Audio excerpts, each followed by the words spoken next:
praising thee, Selah. Blessed is the man whose strength is in thee, and whose heart are the ways of them. Passing through the valley of Baca makes it a well. The rain also filleth the pool. I want to use for a subject this morning, I'd like for you to take upon consideration the message entitled In Between Sundays.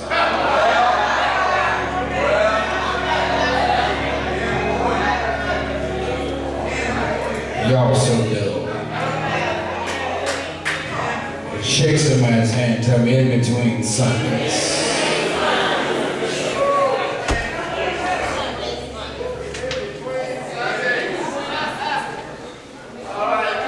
Psalms number 84 is part of the third section of the book of Psalms. From ancient times, if you deal with it historically, the 150 Psalms were organized into 5 books.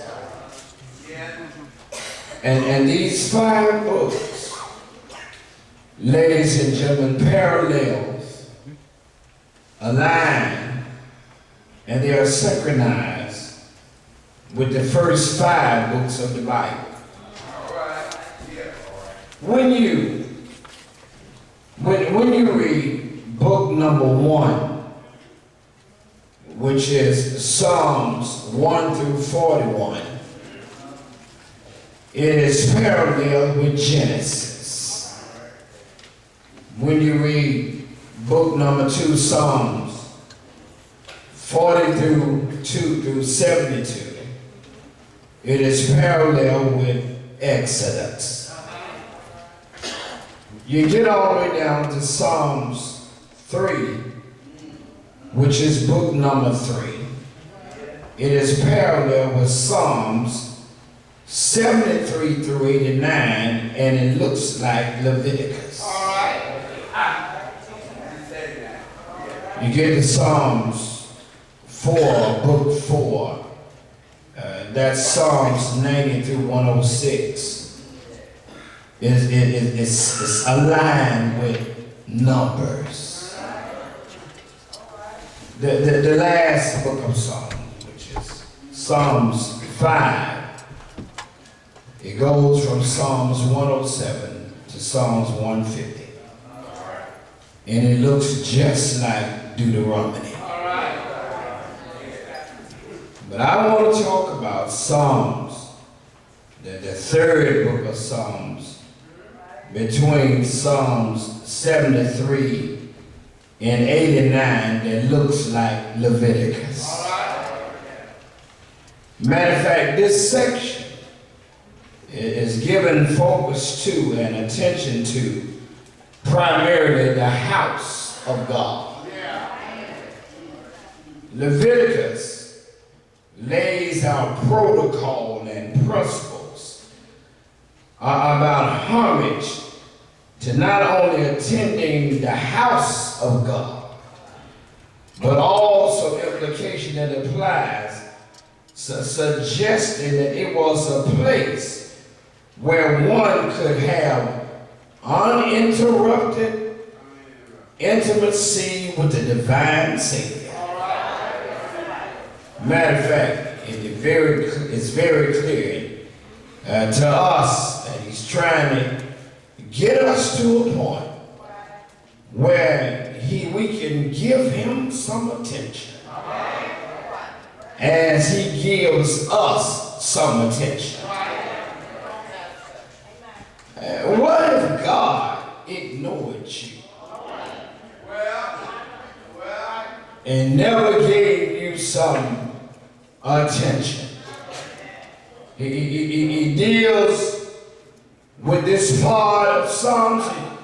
He wanted everybody to know that It's a blessing when you can get in the presence of God.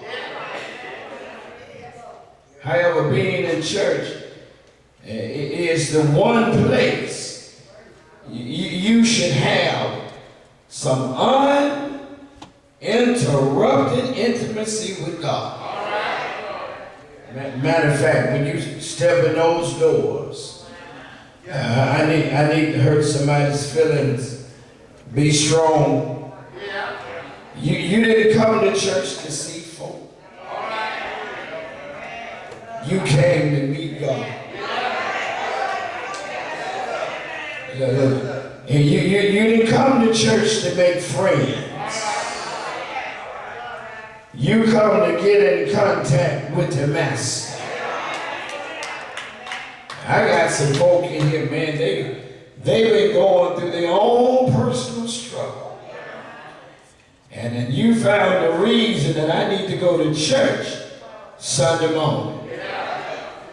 See, when you are out of church, there are so many distractions and noises that prevent you from having a relationship with God. And when you assemble with other saints who are like-minded, are worship, and their intent is glorifying God. I tell folk all the time, when you come to church, be careful who you sit next to. Because everybody don't come into church ready to worship God. You don't need to sit next to nobody that got a gossiping habit. Lord have mercy. You don't need to sit next to folk that's nosy. You be careful sitting next to folk that got answers for world hunger.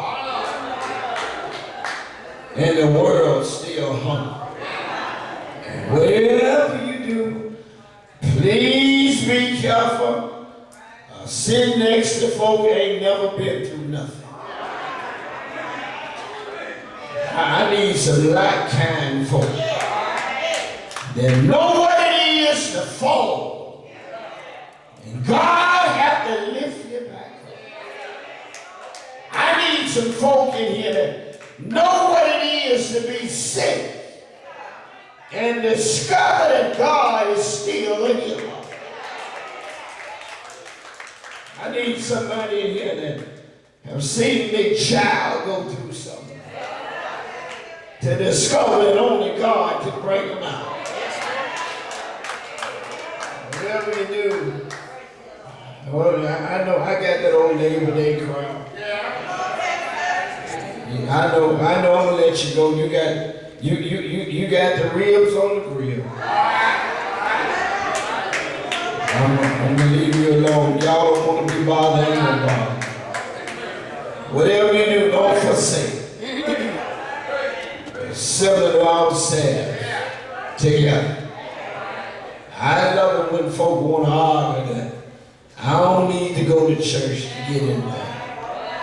Can I help you with some? Oh, yes, you do. You need to come to church. Lord have mercy.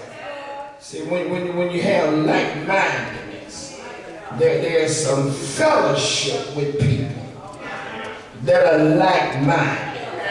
In other words, there ought to be somebody near you that really want to just wave their hand. The third thing that he wanted to talk about was that there is a presence of God. And I don't want to go to a church where God don't show up.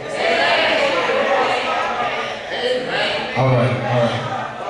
Some of you babies been here for 2 hours. You ain't said amen yet. It's a blessing when you can go to a church where the Lord show up.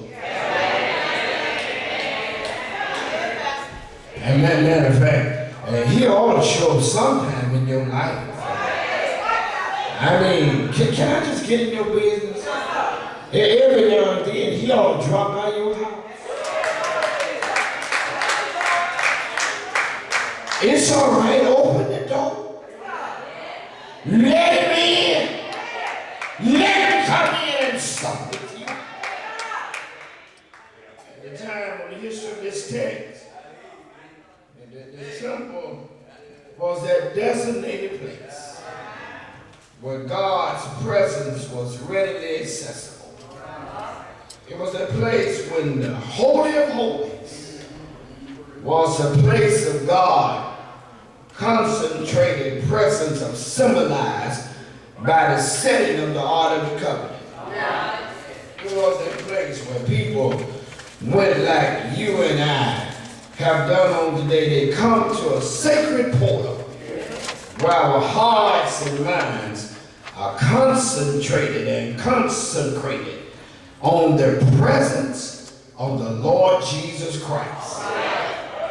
There is something beautiful listed here in this psalm that ought to bless us immediately. When you read verse number 4, it begins with a revelation of two beatitudes or two blessings that's associated with being in the house of the Lord. In verse 4, the writer of Psalms, who is historically accredited to the penmanship of David, says that the first beatitude of a blessing is just simply to be in the house. Yeah. It's a blessing when you can get here. Now, let me do that again. I say it's a blessing when you can get to church. One of the worst things in the world is when you want to get to church and you can't get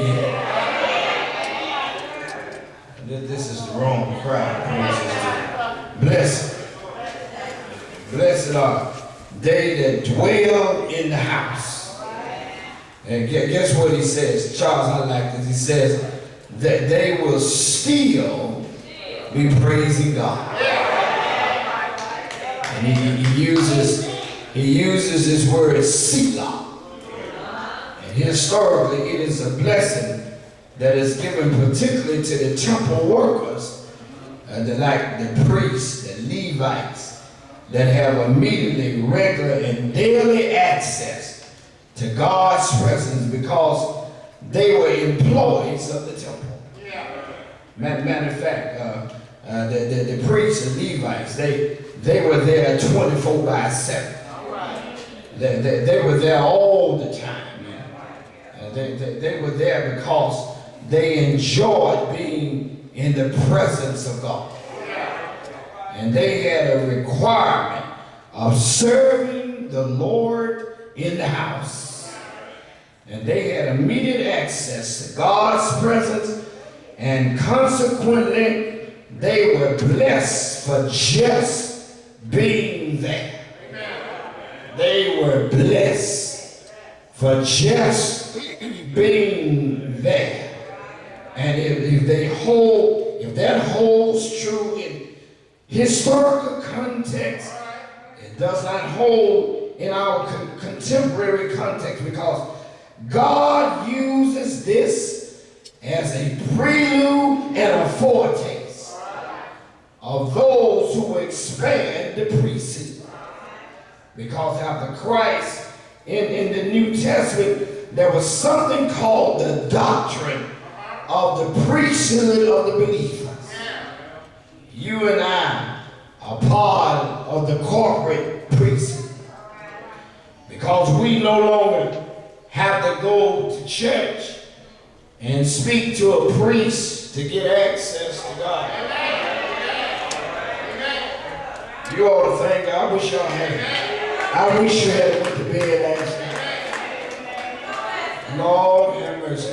I thank God that I don't have to go to the priest. Lord have mercy. To get to God. And it's a blessing when you have direct access to God. you got a prayer life. To God. I got to find some real folk in here that know something about having a prayer life. Can I just interject something? Big Mama would say it like this. I had a little talk. This is a dove cry. When Jesus. Oh, I got a couple folk who know what I'm talking about. Everything is yellow. All right. Yellow. When that thing got good, then they started saying, all right. All right, all right. And sometimes you got to encourage yourself. Somebody, come on, help me in here. Somebody shout, it's going to be all right. It's going to be all right. I don't care whatever you go through. You got to encourage yourself that it's going to be all right. I wish I had anybody in here can thank God that it'll be all right. When you give up, God will step in right on time. All right, y'all, don't treat me like that. All right, make me stay here and preach. Apostle Peter said in 1 Peter 2:9. He said, ye are chosen. I can tell y'all when read the Bible. Generation. Lord, I at least got one person. A royal priest. I'm in the Bible. He said, a holy nation. A peculiar people. That you should show forth the praises of him who has called you. You can get on program. Out of darkness into the marvelous light. I wish I had anybody in here that can thank God early in this worship that he brought you out of darkness into the marvelous light. All right. All right. All right. All right, y'all. Don't treat me like that. Take your seatbelt off. Let's loosen up here. I know you got your barbecue smell on it. Come on, help me here. Let's have a little church. I got some folk here ought to really thank God that you much better than you used to be. Because if you tell the truth, you was a rascal to deal with. But God looked beyond your faults and saw it as one of your needs. Yes, Lord. Thank you, Lord.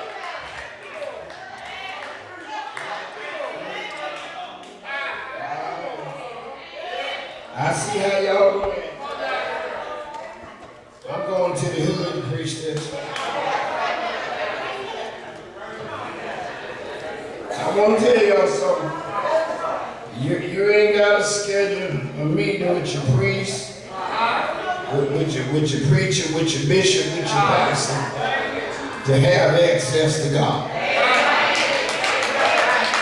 As a matter of fact, I got some folk in here know that you can just pray while you're driving. I got some folk in here know you can pray when you ain't got enough money in the supermarket. Have mercy. You just prayed when you was in the supermarket and you know you didn't have enough money, but God just let you pick up the right stuff and fit the money that's in your pocketbook. Boy, y'all couldn't be like you so rich in here.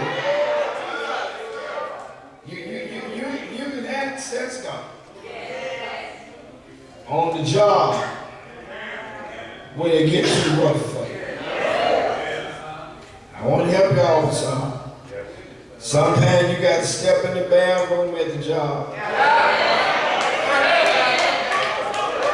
Lock the door. Shit!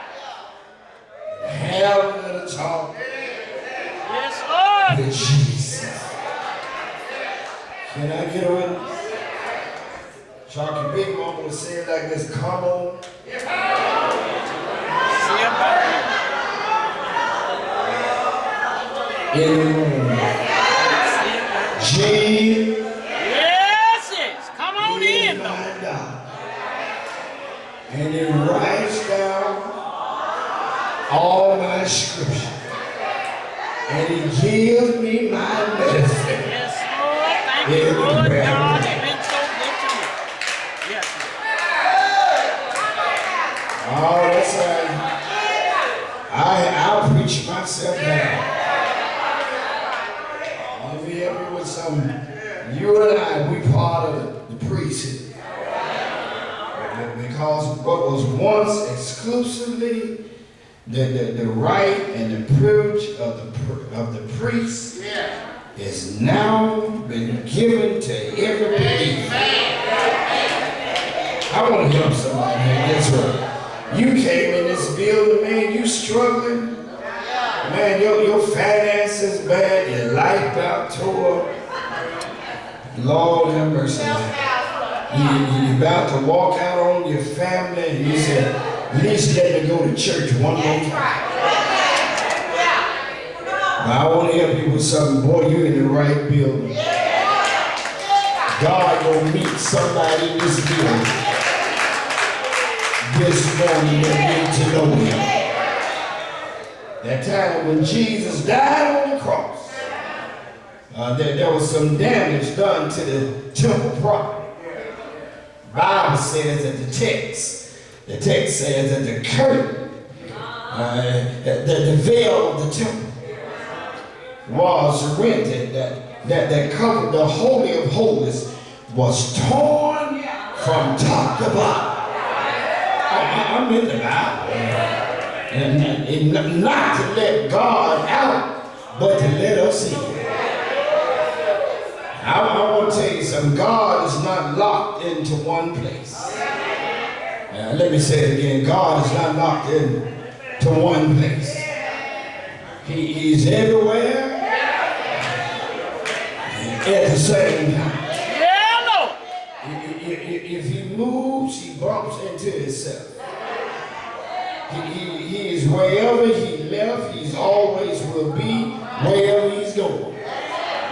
And wherever he's going, he's never moving fast enough to get there because he gets there faster than he can move. I got the wrong church. He always is where he was. He always will be where he will be. And he is, was, and will be there at the same time. Oh, y'all preaching me too hard. Y'all working me too hard. Y'all just working me too hard. Watch it. There's no need to access God because he's not hiding. He is already there. Let me tell you something. For those of you that's in here with me this morning that think God don't know about your troubles. All God is doing is waiting on you to recognize who he is. How much of this? I mean, it's highly possible for you and I to be here because guess what? We get a blessing for just showing up.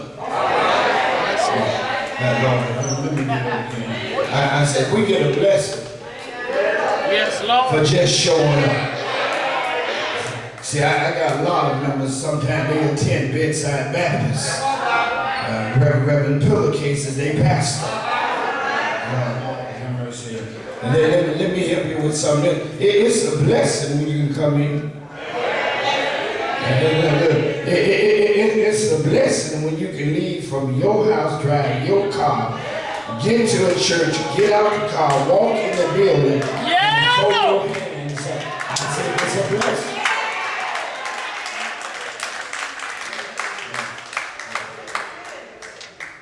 Let me get out of here. Verse 4. Psalms 84. And that verse there, that verse reminds me of a portrait of a student going to class, learning the lesson. And the teacher announces to the student that we're going to have a test on the lesson. He or she announces the date of the test, and the student shows up in the classroom. And on the day of the test, only to just hear the teacher say, all of you passed, because you showed up.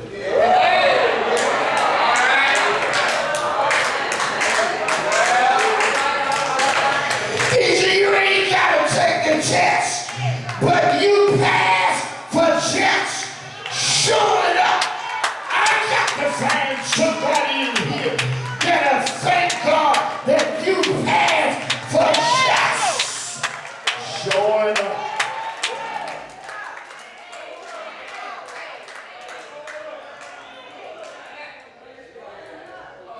Ain't that much, but I showed up. Just can't walk in the building, but I showed up. Folk crazy on the job, but guess what? I still showed up. Everybody in my family ain't doing all right, but I showed up. And that was a blessing for showing up.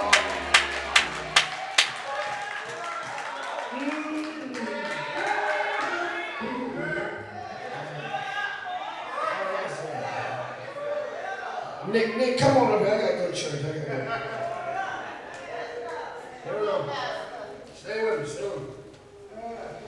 Just, it's a blessing.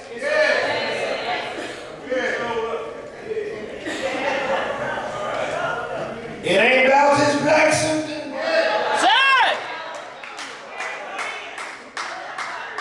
It's just a blessing. Just to be able to show up. Verse 4 says, when they get there, oh, I wish y'all had a Bible. James, hey, watch it. In verse 4 it says, when they get there,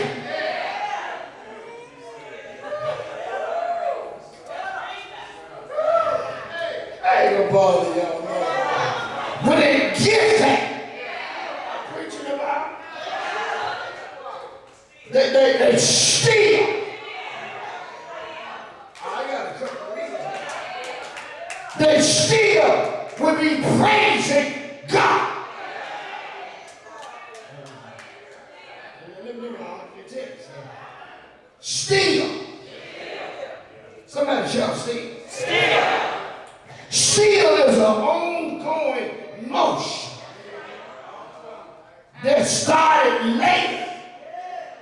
Because I got to where I am, and by the time I get to where I am, I'm carrying on something that had already started.